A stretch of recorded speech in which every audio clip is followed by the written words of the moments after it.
If you're ever in Fresno, you must stop to see him. Marshall Fritz. Ah, thank you. Well done. Thank you. Thank you. Thank you. Thank you. Is this microphone okay, working okay, or should I speak up?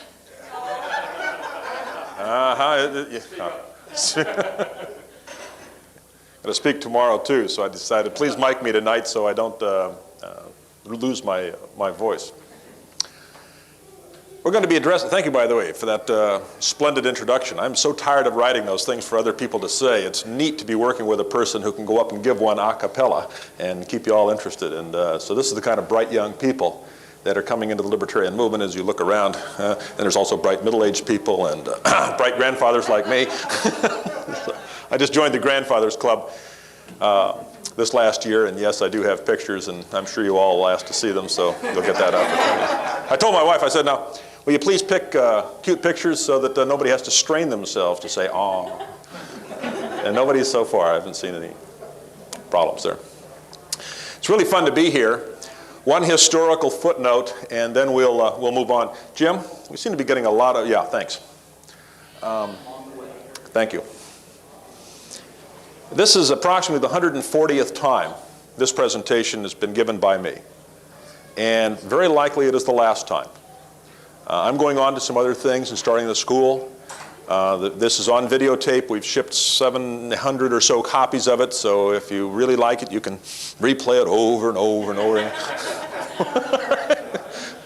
I had to see it once. In fact, I was 7 days in the editing booth trying to piece out parts that looked good and we could piece together and make you all think I just said it. So, and interestingly also, one more data point, this was approximately 10 years ago, plus or minus a month or two. But 10 years ago that I gave the first one of these, when I invited, libertarianism makes so much sense, I'll invite 5 people over to my home and explain it to them one night. And that didn't work at all. So a month later, I invited 5 more over to my house, different people. I wore out a lot of friends and acquaintances there. And every month, I would have anywhere from 1 to 10 people. One time it was 1. And I would try to, and I would completely change the presentation, or everything that didn't work last week or month, I would try it again. And it was a couple of years before, like Michelangelo carving David, got rid of the marble that didn't look like him. And there was finally a presentation. So what we're going to do tonight is try to answer 4, or address at least 4 prime questions in about an hour, a little less if we can. And then open it up for questions and have some question and answer. And we're going to finish at 7:30. One of the presidential candidates is right behind it, and I see no profit in it for me to ever get in the way of a presidential candidate. So we'll finish right on time. The 4 prime questions, I believe, about libertarianism is, first of all, and this is an introduction to libertarianism, so one would expect us to start with what is it? What are the basic principles? Are these principles that are any good? Are the principles my mom and dad taught me? Or are they something else? What is this thing? A second question is, how does it compare to the things I already know? I sort of know this left-wing, right-wing kind of stuff, liberal and conservative. Where do you guys fit on the political spectrum? A third question is, hey, if these ideas spread around the planet, if this catches on, is this going to be good for me? Or what? Is it going to be good for my friends? Is it going to be good for people in my industry? If I'm canning tomato sauce, is it a good thing for the tomato industry? Is it good for poor people? Is it good for minorities? Is it good for tall people? Is it good for Chinese people? Right? I don't know. But these are the kinds of questions that people would ask as they encounter something that's as new and as big as libertarianism. Is it good for me and my friends? And the fourth question is, hey, you libertarian, can you guys prove this thing is actually going to work and is possible? Where is the evidence? I want to see the evidence. So those are the 4 questions we're going to address this morning. The first one is, what is it?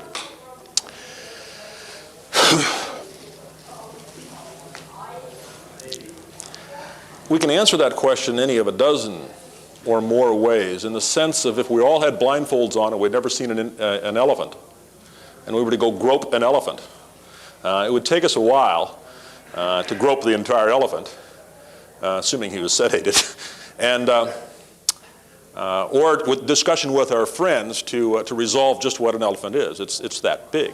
Is it a fan? Is it a pillar? Is it a wall? Is it a water fountain? Kind of a thing. And similarly, libertarianism is quite large, so I'll be defining it more than once in the course of the evening. And each time, as I say, what is it? I'm trying to help you to have that sort of total view of the thing. You know, I've got it, kind of an attitude, aha. So one way to define it is it's a combination of the liberty ideas of left and right. Liberals, people on the left, tend to like freedom of expression, freedom of speech. People on the right like freedom of enterprise. And if you combine free speech and free enterprise, you've got something quite old. It's the American ideal, but in a sense also quite new. There's many people that say, don't label me, I'm liberal on some issues and conservative on others. And maybe what they're saying is, you know, I haven't heard a label yet that I like. I really don't think labeling is the problem. Handsome, intelligent, beautiful, 30 years old, balding, right? They don't even have to be particularly charming labels, but as long as they're accurate, we don't mind being understood. It's the way we are understood. So I don't think labeling is the problem at all. I think it's mislabeling that we resent. Anyway, that's just a tangent. To get into libertarianism and into its principles, I'd like to kind of play with some people in the audience here, particularly if people are here for their first time. And John, you look nervous as all get out. Can I pick on you? Sure. Okay, thank you. First question's the easiest, you know, so it's not to fear there. John, if someone were to come into your house, he's wearing a ski mask, he's carrying a shotgun, gets the drop on you, and he robs you of a bunch of your stuff. In your opinion, is there something wrong with that? Yeah, sure. Yeah, sure, he says. Yeah, that's an easy one. How many of us would agree with John? That's obvious. He's saying, yeah, okay, good. All but one. Good group, good group. Okay, over here. You introduced yourself, but you didn't get a name badge just yet. Edgel. Two people come into your home. Again, they're wearing the ski mask, they get the drop on you and all that sort of stuff. They're cleaning out some of your stuff. You've got this great big built-in television set, and there's this argument that ensues, do they have enough time to get the TV set out of there? Okay. And you bring up that your brother-in-law, a highway patrolman, is due over any minute right, to watch the game. It might be best that there isn't time. And they sort of decide to vote on it. And it turns out the vote is 2-1. And they take the TV set. Edgel, does the process of taking your stuff become morally okay if you're allowed to vote on it? If they employ democratic principles and allow you to vote? No. How many of us think that if you get to vote on it, it's okay if people take your stuff? Only if you have a big family. Only if you have a big family. Oh, dear. Let's see here. Martha. 3 of them come into your house. This time they're not even wearing, they're very brazen now. They're not wearing ski masks. They're dressed in suits and all that sort of thing. You can see that they're carrying guns. And they've prepared a list of things that they want you to give them, including your Mercedes. But one of them comments, he says, you know, Martha, young, delightful people like you should be in an exercise program. And while we are going to take your Mercedes, we're going to give you this nice Schwinn. And we encourage you to ride to work and ride to play and whatever. And so they leave and all. Is it okay if someone takes your Mercedes as long as you get something, some return on your investment? You got the Schwinn out of it. Is it okay now? Not a good return on investment. Not a good return, but does the morality of their taking your car change because they left you something behind? You got something good out of it. You got the Schwinn. Did the morality of the theft change because you got something? No. How many of us agree with Martha that the morality did not change? Okay, good. One sort of last question, picking out someone. Bill, there you are. Hi. Took off his name badge and everything, but thinking he could trick me. But that's okay. I couldn't read it from this distance anyway. They didn't use the big pen.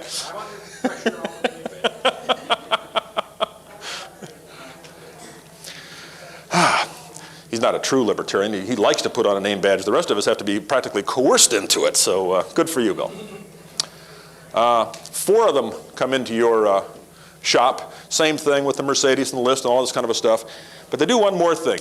Bill, they They're going to not only give you a Schwinn, but they're going to give a Schwinn to a poor person down in Paraguay who needs a Schwinn in order for her to get to work and all and support her family.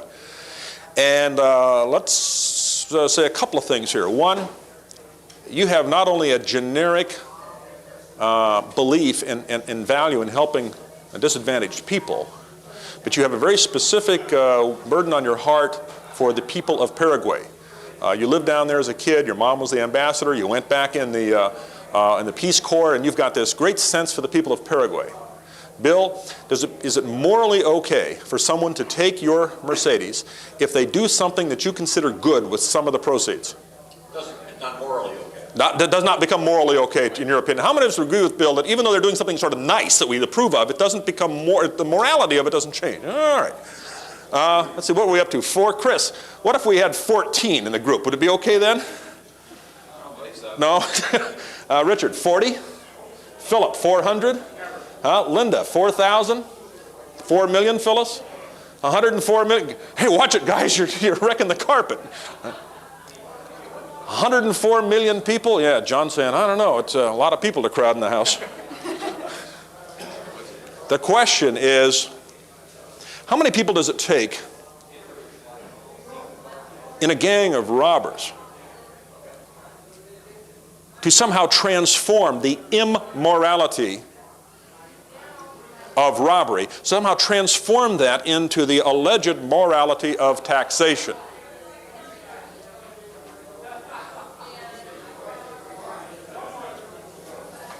Fairly simple question, I'll repeat it.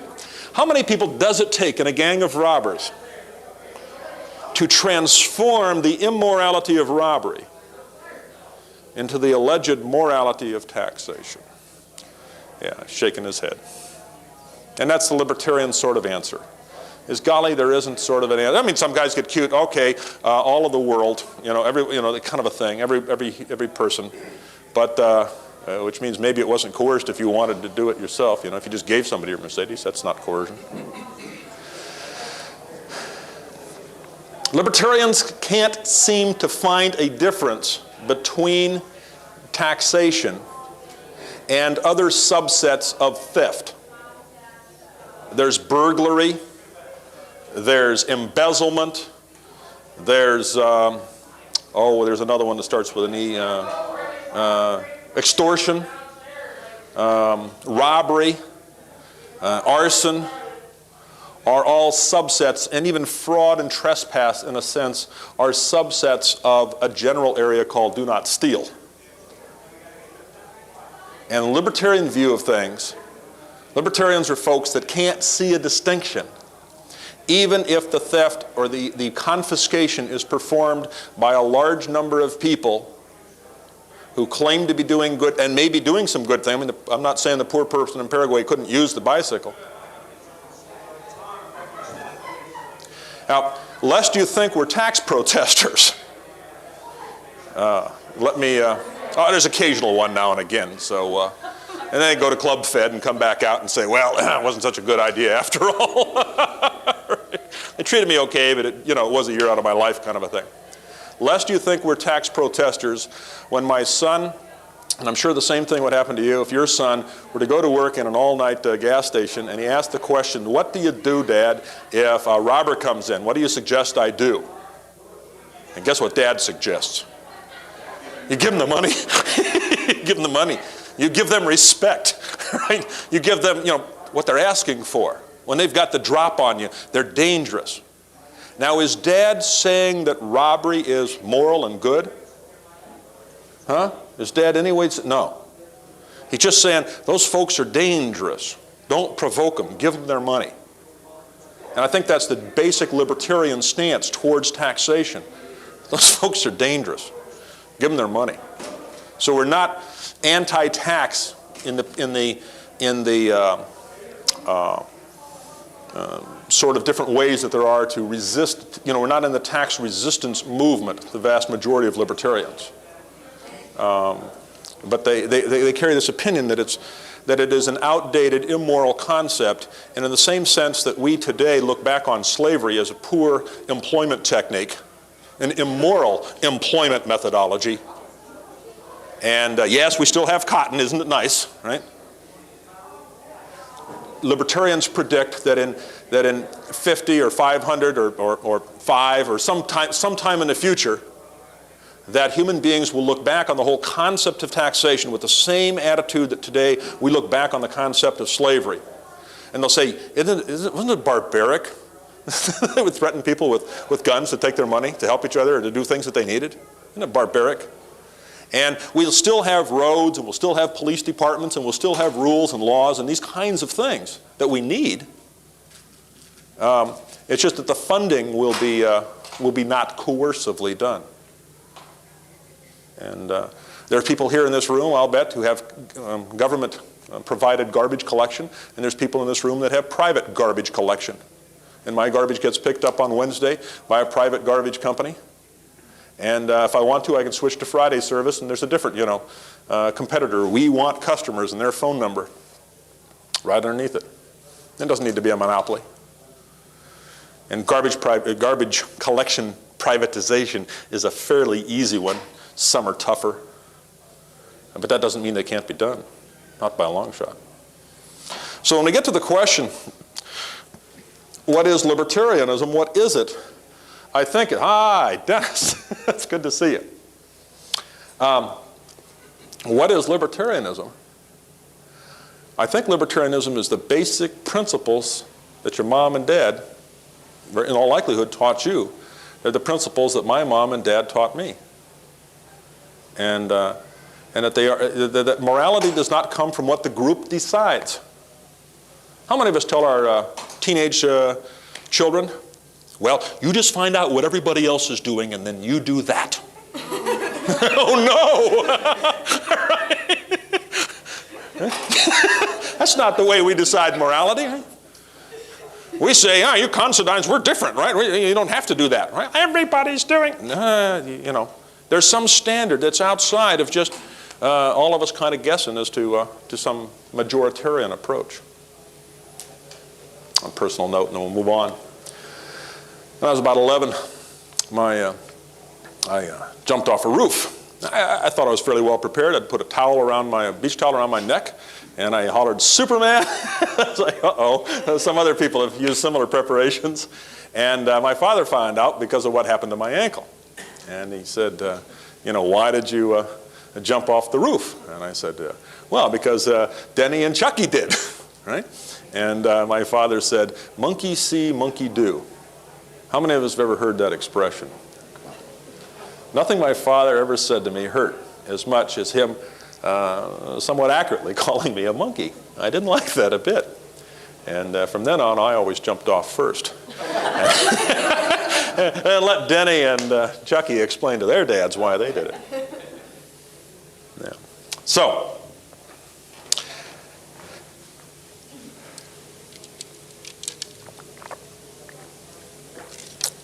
the basic principle of libertarianism is that you own yourself. It's an axiom. It's a fundamental sort of thing. The alternative becomes absurd. The axiom, you own yourself, has difficulty, but it doesn't become absurd. The opposite becomes absurd.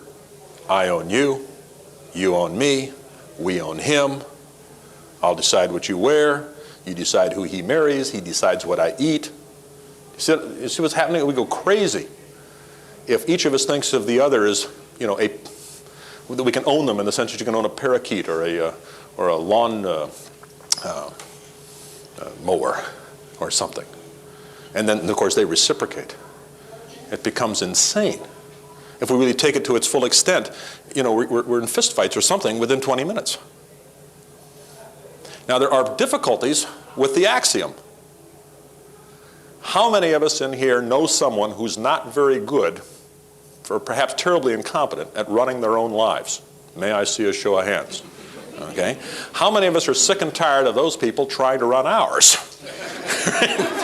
See, the difficulty in the alternate axiom, I own you and you own me, it's not that the bright and nice and wonderful and decent people, like Bill and Chris and Chuck and me and both of you, I don't even know your names, but you just look so nice and decent. Right? We're not. Somebody went to central casting and said, let's have a couple of decent people in the second row, okay?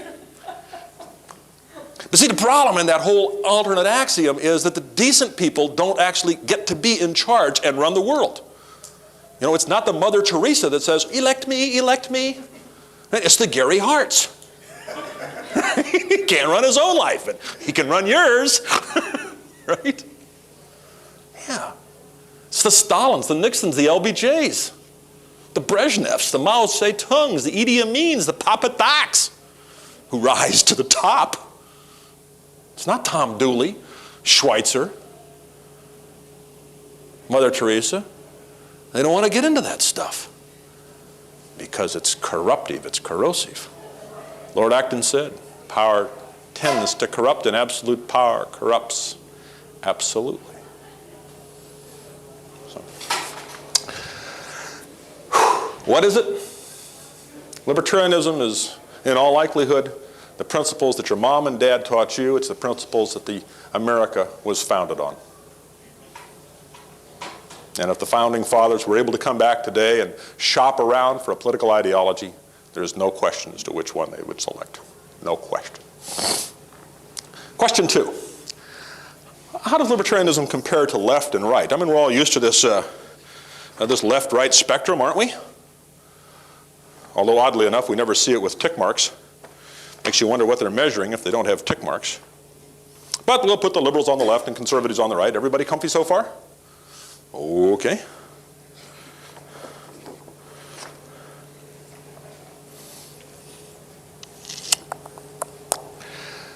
We've got to put people in various places. Some people put Stalin on the left. They put Hitler on the right. Lisa, if Stalin is on the left and Hitler is on the right, who do you feel closer to? Woo, woo, tilt. All of a sudden, we've got around 5 billion people in the world trying to stand in the same spot in the middle. Well, what good is a spectrum measurer, right, that can't, can't differentiate? There's something basically fishy with this left and right. David Bergler invented this way of debunking, I'm about to say, debunking this left-right spectrum. You're to meet somebody and he's prattling all the time about free speech. Would you think he was a leftist or a rightist? Left? Okay. You meet another person, he talks up all the time about free enterprise. You're going to guess he's on the right or the left? Right. Now you meet another person, he's against both those ideas. Where are you going to put him? In the middle. Okay. And now you find somebody else, fourth person walks in and says, hey, I like both those ideas. Where are you going to put him? Huh? In the middle. Right next to the person who doesn't like both ideas. There's something fishy in a two-point political compass. Right? It ain't got no north and south. We're in the same mapping pickle that we as a human race were in 400, 500, 600 years ago when we thought the earth was flat. And it's fine as long as you're making a map of downtown Madrid or all of Monterey County. But when your concept of the planet starts to include Africa, India, China, North Pole, South Pole, how do you get the thing on a flat? If your model is flatness, how do you get the thing on the map? You're in a pickle, and you need to have a shift in your thinking. You need to go, and not just to a teacup, you need to go all the way to something that's kind of round, a globe, a sphere.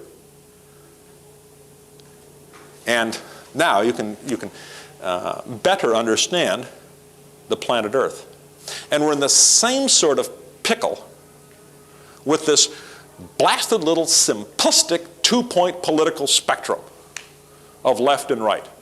A metaphor hung over for 200 years. Actually, this year, I would guess, or last year, was the 200th anniversary of the use of this metaphor. How many of us know where the metaphor even comes from? Show of hands. France, that's right. After the French Revolution, you had the monarchists who wanted to restore the monarchy, and you had the Republicans who say, you know, hooray for the Republic, and they would have sword fights in Congress. And that looks bad to the people. I mean, how are you going to these politicians are killing each other in Congress all the time, and it looks stupid, right? Bad PR. So somebody thought, hey, I got an idea. Let's put all the monarchists, say, over here on the right, and we'll put the Republicans over here on the left, and we'll have a police march up and down the middle, gendarmes, and then we won't be killing each other so much in Congress. And yeah, that's a good idea. That's the way they did it.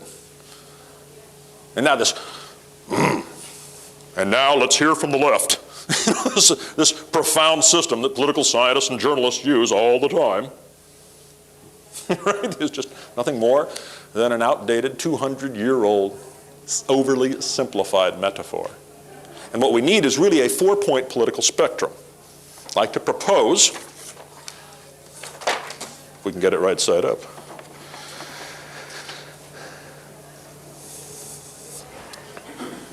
a chart that actually has 2 measurements on it. It measures on its right scale economic self-government from 0 to 100. I will admit to those precisionists that yes, even the numbers here are metaphors. But we have some societies where we have a very low degree of economic self-government. You know, if Tom Hayden got in charge, he knows so much about economics that he can run your life. Right? He's just real good at that, right? Okay, and he's got lots of pals that'll join him and run your life in the economic field. So he would like a low amount of economic self-government.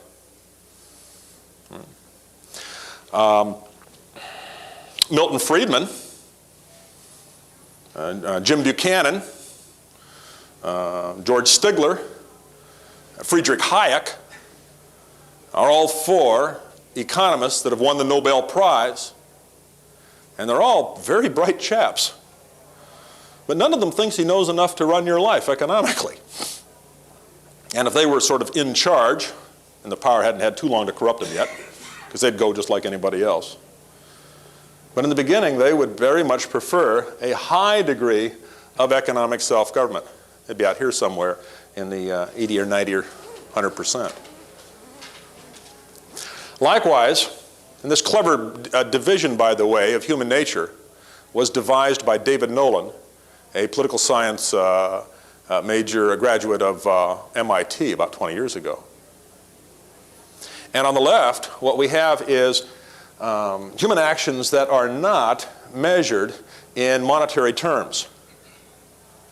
On the right, we're measuring economics. On the left, we're measuring personal matters. It would be ludicrous to say, could you give me a $100 poem, please? All right? Would you give me about $50 of Hail Marys? Right? I need about a $2,000 friendship. Right? Our relationship to God, to each other, the way we express ourselves, we don't quantify that way, do we? You know, we can quantify time in dollars sometimes. I'll pay you $2,000 to go downstairs and wash my car. Yeah? Oh, never mind. He did it. He said he'd do it for $1,000. I could wash a car. You know, we can measure some things in dollars, but other things we don't. They just don't make any sense. Now, using these 2, what we have is a whole field of people over here called left liberals that tend to like a high degree of self-government in the expression area, this free speech, but sort of low in the economic area. Juxtaposed to them on the right are the conservatives who like, in America, a high degree of economic self-government, but a low degree of personal self-government. You know, Jesse Helms would be glad to type up a list of things that he considers naughty and that you shouldn't do. Would like you to, he'd like to enforce community standards in this neighborhood. We don't look at pictures, books with pictures in them like that in this neighborhood. So, conservatives like economic self-government, but not personal self-government. The third person to walk in the room, the authoritarian, the Marxist, the fascist, the mercantilist, the just general purpose, I can tell you what to do, my gun's bigger than yours is kind of dictator, agrees with the left, people shouldn't be allowed to run their lives economically, and he agrees with the right, people shouldn't be allowed to run their lives personally. The group, or me and my buddies is probably a more accurate term, should be making all of those decisions. There's the great mugwumps, the people in the center.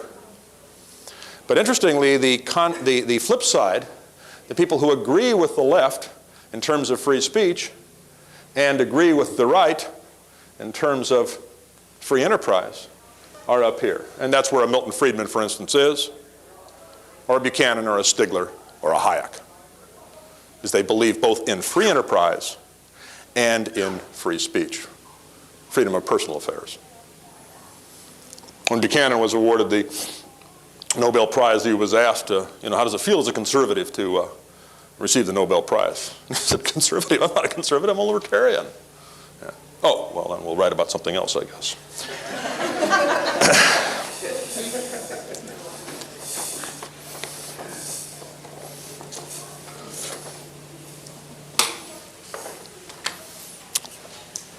There's a chap here, you may get to meet him. I always give him credit just on the off chance he's ever going to listen to one of these tapes and make sure that I haven't swiped his stuff. Bill Evers, and I know many of you know Bill. But this part of this next concept I got from him and part from Joe Dean, who's now in Colorado, and you may know him. And others may have had this, but those are the people I'm swiping this next segment from. And that is this. That map, that diamond chart, is just the stage. Here comes the play. What we love about America, those of us who love America, isn't the amber waves of grain. They've got lots in Canada and Australia and Argentina. And it's not the purple mountains. They've got some of those in Russia, some other places, Chile. What we love about America is our history, of our heritage, our tradition, of whatever brand name you want to call it, libertarianism, self-government. The brand name isn't particularly important. But those of us who love America, I believe that really is what we love. That's what we feel down there. And those of us that are feeling a gut-level kind of concern that something's not right, and I think it's more than sunspots, that something's wrong. Just a quick data point. Folks most of our age, not counting Martha and Phyllis here, a couple of the other young'uns, but folks our age are the first generation of Americans, in a test that I think Gallup has been doing for a number of years, the first generation of Americans who believe that our children will not have as much opportunity as we have. And the young'uns, Martha's age and younger, coincidentally perhaps, I don't think so, are the first generation of Americans to ever say on this test, given every year, they believe they are not going to have as much opportunity as their parents had. Something's changing. And I believe one way to see it would be to play with that metaphor of the pendulum. And we've all heard it, right? Not to worry, Mildred, the pendulum will swing back our way soon, and our guys will get in charge, and Bill's nodding. He's heard the pendulum argument a few times. Right? Well, let's look at this. The pendulum swings to the left, and our friends on the left say, let's raise taxes and get into income redistribution. Then it swings to the right, and our friends on the right say, hey, let's have a war on immorality of some sort, drug abuse or what have you. Swings to the left, war on poverty, swings to the right, war on drugs, what have you. What's really happening is that pendulum, when she swings back and forth, is going ever lower and lower and lower in an Edgar Allan Poe kind of scenario. Because as the left gets control, they do not put their energy into increasing free speech. A friend of mine says it's getting increasingly difficult to be a conservative because all we've got to conserve is the socialism of former liberals, right? And when was the last time you heard a conservative getting up and railing that we got to sell the TVA? No, it's not. It's our TVA. Well, it's part of the American dream to have the government producing electricity. Right?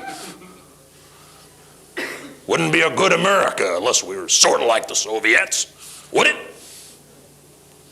Heck, a few years ago, you heard them switch on the deficit. Well, at least it's our deficit. Right?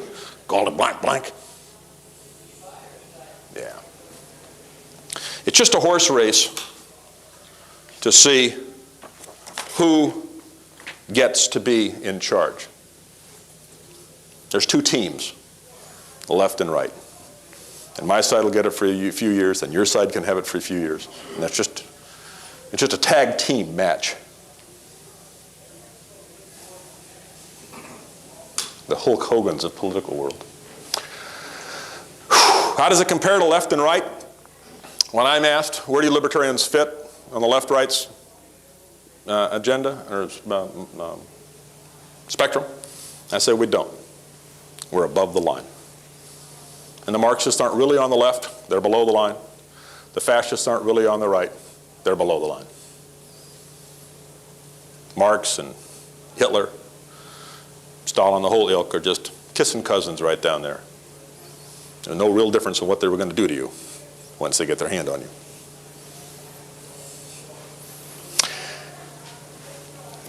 Who would be better off? Question 3. Who would be better off? Would I be better off? Would people like me? Would my friends be better off? What would happen there? Well, let's look at the nature of man for a few seconds. And I believe that the nature of man and woman, nature of humankind, is that we want to govern ourselves.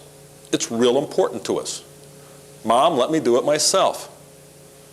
It's just, and we're so happy as parents and grandparents when we see children doing things themselves.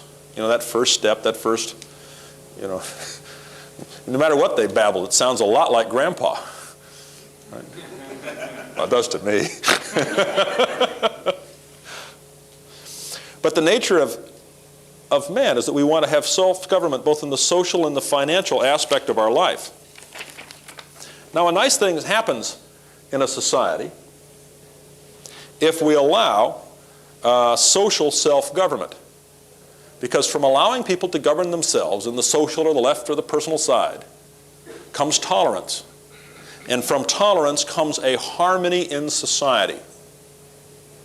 When I tolerate you being a Protestant, when you tolerate me being a Catholic, when most of you tolerate me being a Christian, and I tolerate you being an atheist. Excuse me, I got my audiences all goofed up there for a few seconds, right? And we say, well, the Inquisition wasn't such a good idea, we'll have to try something else. And that didn't work out.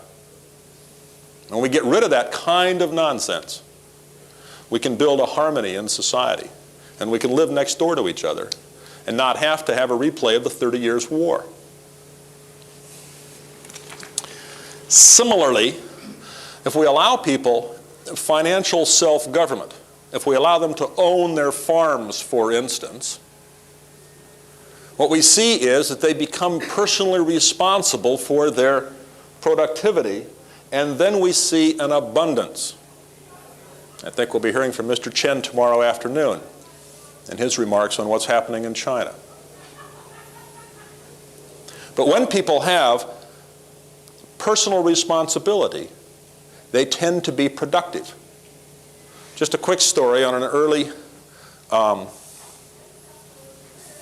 communal living attempt. When a group of people in Europe wanted to come to America, they needed a boat. This was quite some time ago. There were some social dreamers in England that said, we'll pay for the boat, but you have to agree to a compact where there is a common storehouse. And everything you produce goes into the common storehouse.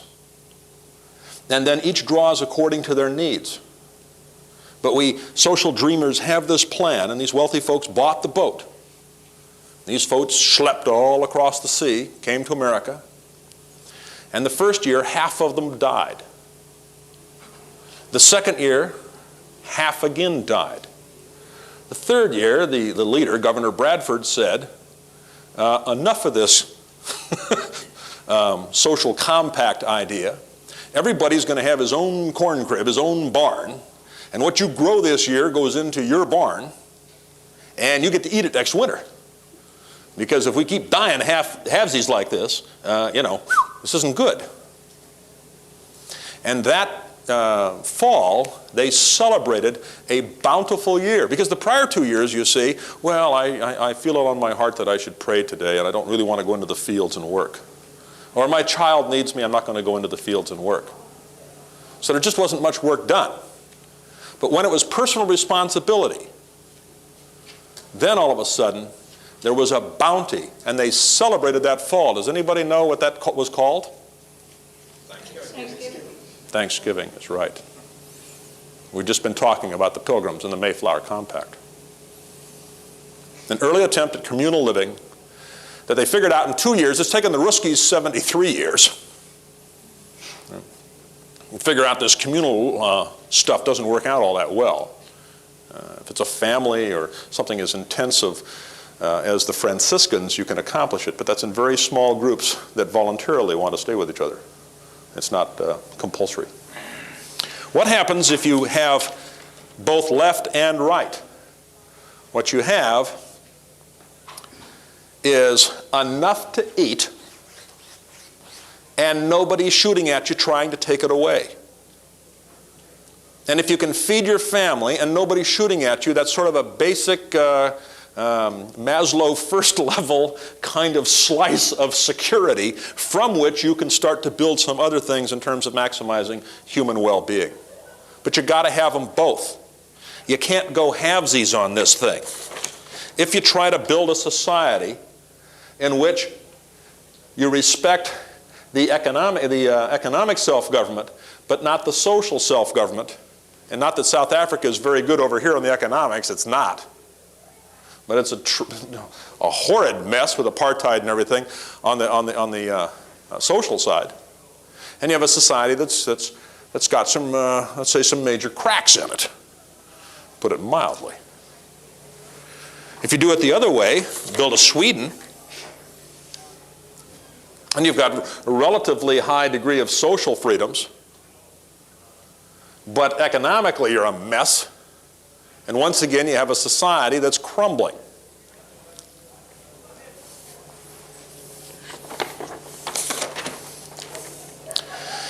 If you so much ignore the nature of government that you allow self-government on neither right or left, if you build a Soviet Union, you quickly have a rubble. And I used to give this presentation long before the Eastern Europe kind of a thing.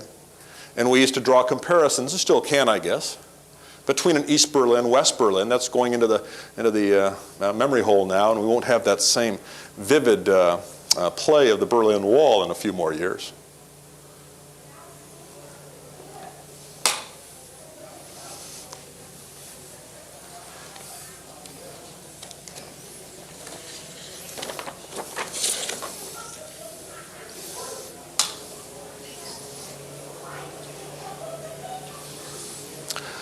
Who would be better off? You would be better off. Your income will go up by 50% or more in a libertarian environment, and so will everyone else's on the planet,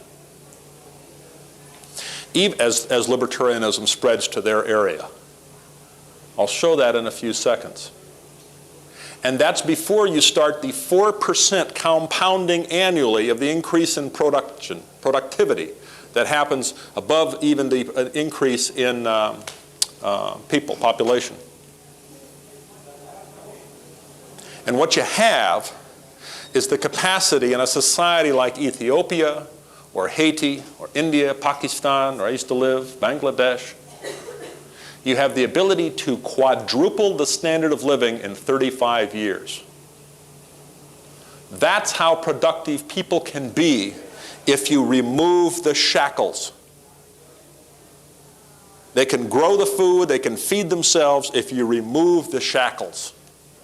And the Hong Kong, Singapore, South Korea, the list goes on, are just more and more data points that are adding up that if you remove the shackles, people will produce abundantly. So that's what's in it for you. And by the way, not only will the poor people be able to quadruple their standard of living in 35 years, that's a lifetime, but middle class and wealthy people will go up by a near almost the same amount. Perhaps they may go up by 2 to 3 times in 35 years. So that's the kind of potential. I'd like to show you just a little bit of arithmetic here. Those of you who hate arithmetic can take a short snooze.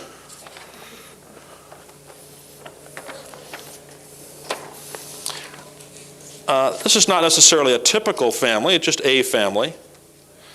But we have a family whose income is $40,000. Okay? Probably all of us know somebody like that. And they get some benefits. They get medical insurance and that sort of thing. We should add that in. They really make $50,000 a year. Now the government is taxing the folks in America right now anywhere 44, 45%. And that's not counting the hidden taxes where the government says, you businessmen keep track of all of this stuff for us, and the businessman has to hire somebody to keep all of these books for them just so they can pay the taxes. It's not even counting that kind of drain on people. But I'm just going to even use 40% here just because it makes the arithmetic easier. So the government's portion of the $50,000 that you're earning is about $20,000. And your take-home pay in your pocket is actually $20,000 because $10,000 you got in benefits, or the other $10,000 is. Now we're going to look at your take-home pay for a few seconds, and we're going to analyze the government's portion first. The government is taking about $20,000 each year from this family. Now, if you were to identify the things that the government is doing and line that up with that particular family, and say, which of those things do you think ought to be done? It turns out that most Americans say, well, about half of those shouldn't be done. You know, I don't know why they took $85,000 of my money and sent a college professor to Peru for a summer to study prostitutes in Peruvian brothels. You know, if they'd come door to door with the, instead of the American Heart or Red Cross or something like that fund, if they'd come door to door and said, it's the Study a Brothel in Peru fund, I would have said, I'd rather have a pizza, right? And if that guy wants to do it, let him go mow lawns for a couple of summers, save up the darn money, and then take the third summer and go down there, right? You know, let him fund his own studies, okay? That's just a silly example. But you know, there's various wars and other things that some people aren't keen on, that they might say, nah, I wouldn't spend my money on that, I'd spend my money on pizza, something useful to me. So you take a list, and the average American come up with about 50%. He'd say, that's stupid, I wouldn't spend my money on that if I had my chance. Druthers on it. So you can stick into your pocket $10,000 right away, because if this is all privatized, you wouldn't be spending your money on that stupid stuff. You'd have the $10,000 left. You're earning it, and if you wouldn't spend it, you'd have it. Well, now let's look at the other $10,000 that's being spent on things. Hey, I want a court system. I want roads. You know, there's a lot of things. I want parks. You know, I want that kind of preservation. There's lots of things I want. Certainly want schools, and I'd like to have education. Right? Oh, yeah. That'd be really nifty. So there's lots of things that I want there. About half of that money they're spending on things that I would actually like. Now, it turns out that when things like that are done privately, they cost about half as much as when the government does them. And the ratio changes. If the government's had it for a long time, like the post office, probably could be done for about a third that much. But most things you can figure at least a half you can cut out just if you let private people do it for a profit motive. Which means that if we privatize the stuff that you do want done, Phil, you'd save another $5,000 each year if you were a $40,000 a year guy. Quadruple that in some cases. Okay. So you get back in pocket one, $5,000. Pocket two, $5,000. You can add that up. Turns out to $15,000 a year for this family. That comes to a $1,200 a month increase. That works out to around $300 a week. Now, what would you do, Martha, with an extra $300 a week? Well, I'd bury it. I sure wouldn't want to spend it. Right? How many of us, if we had another $300 a week, would put it into either vacation, studies, healthcare, investments, vacation homes, hobbies, generosities, home improvement, or something else? Show of hands. Well, we wouldn't burn it. We wouldn't destroy it. All right, got a typical American group that could handle another $300 a week. The reason I make that funny point is, one of the things they love to talk about is how they're helping the economy. We're helping the economy. Look, we're higher. Look at the number of jobs we're creating, right? As if, oh yeah, that's good. Because if the people had all that money themselves, they certainly wouldn't spend it. You know, wouldn't create any jobs over there. Boy, I'm sure glad the government's creating jobs. Whew, how many are you creating there? Well, almost as many as we're taking away. Turns out. Yeah. I know my wife would get into the home improvements part. Who would be better off? You would be. The person sitting next to you would be. Your children would be. Your mom and dad would be. Poor folks would be. Rich folks would be better off. If you got so darn much envy corroding your soul that you can't stand for rich folks to be better off. Don't laugh, there are people that way.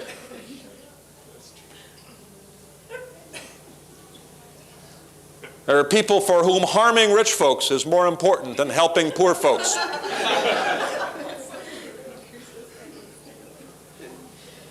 Wisconsin has a law on the books, it's spreading, other states are getting it, that no county or school district in Wisconsin can tax itself higher than 20% higher than the average, because that means you would be spending more on schools than the average, and we wouldn't want that. Right? If a little, not that I want tax-supported schools, but here you've got envy, on the books. If your little school district wants to tax itself and spend $10,000 on schools, and the average in Wisconsin is $6,000, you can't do it even if it's a 100% unanimous vote in your town.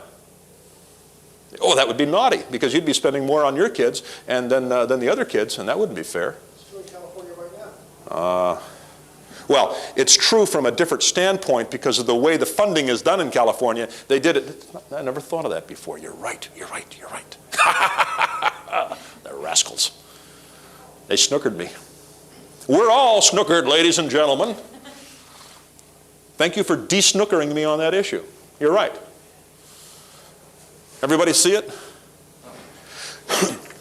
In California, the funding for schools used to be by the local taxes and the local school board. So if the folks in Phil's town wanted to have a higher property tax, they could have that and have better schools. And the folks in your town were real cheapskates and wanted to have poor schools and hurt the kids, and they could go ahead and do that. And just Phil's homes would get worth more because nice people would move to his town where they really were nice to kids and had good schools, right? He's in Los Angeles. So to make sure that it was even everywhere almost, in California they changed the taxing so all the money flows to Sacramento and then gets spread back out more evenly, and they have they did a better job of it than the folks even in Wisconsin have, and the envy aspects of it had escaped me from that particular thing. But it's equally bad. It's equally, that's right. Oh dear. We'd all be better off. Now, how can we prove it works? Two ways we can prove it works. We can prove it works with the evidence of the little picture and the evidence of the big picture. I'm going to get through this real quickly. The evidence of the little picture. We're going to play a game here for a few seconds, mental game. We're going to write the names of everything that you like, that you use, on 3x5 cards. So eyeglasses, blouse, belt, necktie, haircut, what do you call them, sweatpants, chairs, Jack Daniels, pardon? Pizza. Pizza. Okay. Roads, schools, police protection, all this sort of thing. And we're writing all this stuff down on little 3x5 cards. It takes us all Saturday. And then we put them in, as we write them down, we put them in two big stacks. One stack is stuff we get from the coercion sector. And I'm going to rename that the intimidation sector, because coercion is not a dinner table word, you know. Oh yeah, I got coerced today and wrote my text. But intimidation is. And then the persuasion sector and the intimidation sector is made up of those people who sell you their goods and services through intimidation. You know, they kind of force you to pay for it. And, you know, taxes, basically. And the persuasion sector is folks who appeal to you, your self-interest, and appeal to you persuasively. Your Ford or your Toyota salesman, basically, doesn't come at you with a gun and say, buy my Toyota. The government may come at you with a gun and say, don't buy that Toyota because we want you to buy a Chrysler. With a bad transmission. Hey, look, that provides jobs for people to fix the transmissions. Huh? What are you? Do you believe in joblessness? What's the matter with you? Golly, I've got a troublemaker here in the front row, right, ladies and gentlemen? Anyway, we separate the thing into these piles, okay, called the intimidation sector and the persuasion sector. And then we play a game. Remember the kids' game called War? You just, the simple card game, you pull them off and decide which one wins. Okay, and you set anything, it's a very simple game, but good for their counting and sense of gamesmanship, learning risk or risk aversion. What we're going to compare is harmony versus strife. And we're going to compare abundance versus shortage.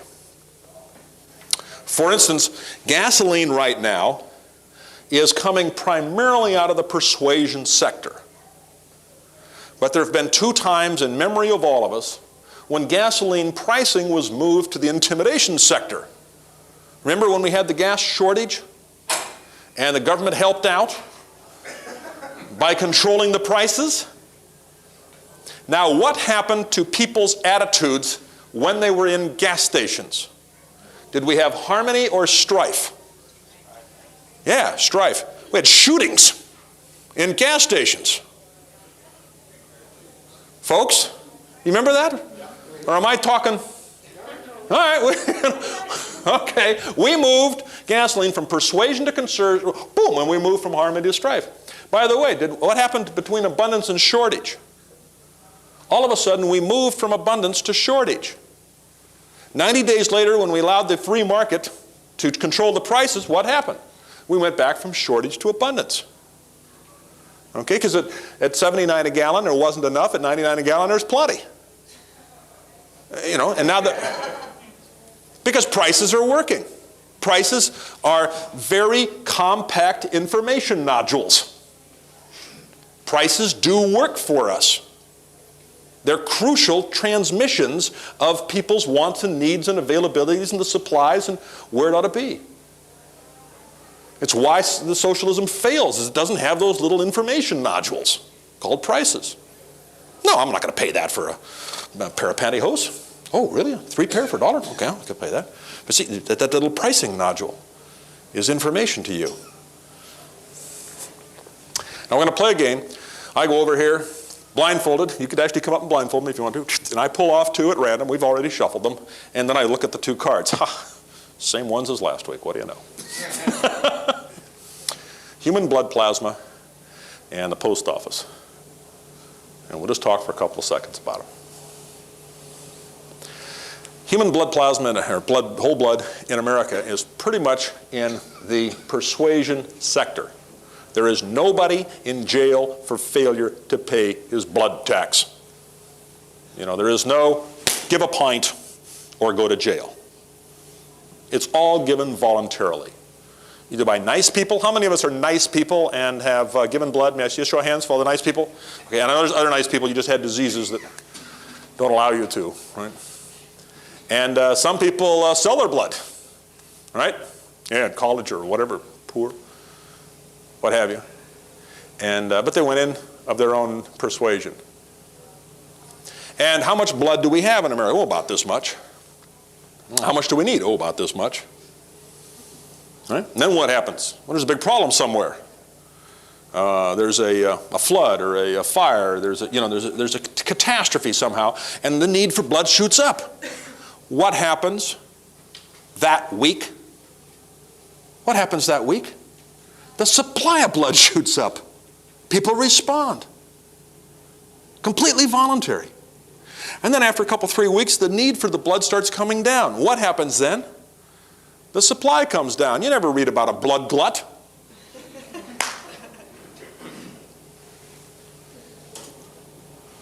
Because it's free market. Now let's talk about the post office. Well, I shouldn't have telegraphed what I was talking about. You probably would have guessed. There was a girl, I think she was about 11 or 12 years old, middle school anyway, in Cortland, New York. And they were given an assignment to interview some businessmen. And there's a way to get them out in the community and do some interviews, okay? So this girl decides that she lets it go to the last minute. This thing is due, before Christmas vacation. She lets it go to the last minute. Finally, she goes out and interviews 2 people, a Kmart manager and a postmaster. And the first one, I'm not going to tell you which one she interviewed first. You're going to have to guess, okay? So listen carefully. She goes out and interviews this one, and she says, I guess her survey question was, she had one survey question, how's business? That was her survey question. So she said to the Kmart manager, how's business? He said, oh, business is fantastic this year. We're staying open extra hours. We have extra lanes. We've hired extra people. This thing is just fantastic, Business is great, okay? Now, which person was she talking to? Wait a minute, did I telegraph it? Why do elephants get flat feet when they jump out of trees? It was funnier 12 years ago. You're right, it's Kmart that she was interviewing. We're rewinding the tape so we can not telegraph the punchline this next time. Okay, thank you. You would have laughed if I'd said it right. It's true, all right? Thank you. Other audiences have, right? Then she interviews this other guy and says, how's business? He says, oh, we told everybody back in September to mail early. It's not our fault. The lines are so long. You laugh. I visited University of Oregon or something. What is the one in Corvallis? Which one is that? Oregon State. I visited Oregon State, and I know it was in September because I remember that vacation. We drove up to Oregon, went by there to get a sweatshirt for my daughter, and she's in a different college, but they like to wear each other's sweatshirts. And we were walking out of the student store, and this was September the 20th, a couple of years ago. There was the sign, mail early. Christmas is right around the corner. And it's not our fault. I mean, how were they to know Christmas would come this year? Now, my point is this. If you play the game, with or without the cards, but if you play the game, if you write down on 3x5 cards the names of things that you like, that you need, that you want, you put them in the 2 stacks and you compare them and you say to yourself, which one do you get with harmony and which one with strife? America's got this fantastic pizza system and there's lots of harmony. What about our education system? Is anybody saying it's fantastic? No. Strife. Shortage. And when you've done the first 10, you say, 10 to 0. I think I'll do a few more. 20 to 0. Pattern is beginning to develop. 50 to 0. I wonder if it holds. Who's winning on the harmony abundance question? And I contend that everything that you're getting in your life today, that you're getting with harmony and abundance, is being provided by the persuasion sector, which, by the way, is open to the public. That's why I don't call it the private sector. And the things that you're getting today, with strife and with shortage, well, we can't expand north of town, we can't get necessary government services. You're getting from the coercion sector, which I refuse to call the public sector, because people are sometimes arrested for trespassing on public property. This is the evidence of the little picture. The evidence of the big picture, a little bit different. If we were to take just a vertical scale, if we compress that whole diamond chart down to just a single vertical scale, and we were to measure the percentage of self-government, admittedly the numbers are metaphors, on something like this, and this used to work so well before the Berlin Wall, because we could plot some countries and we could say, all right, here's East Germany at 33%, and here's West Germany at 55%, and then we could ask the question, which way does human migration flow? Upward. How many people are rushing out of Hong Kong today trying to get into mainland China?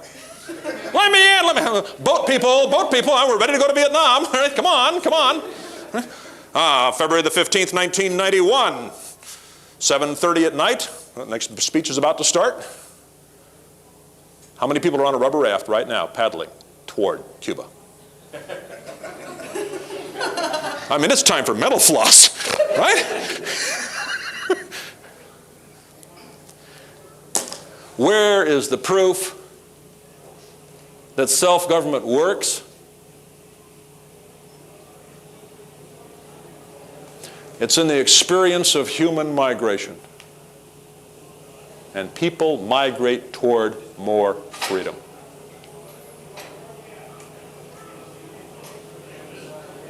Ladies and gentlemen, thank you very much for your kind attention.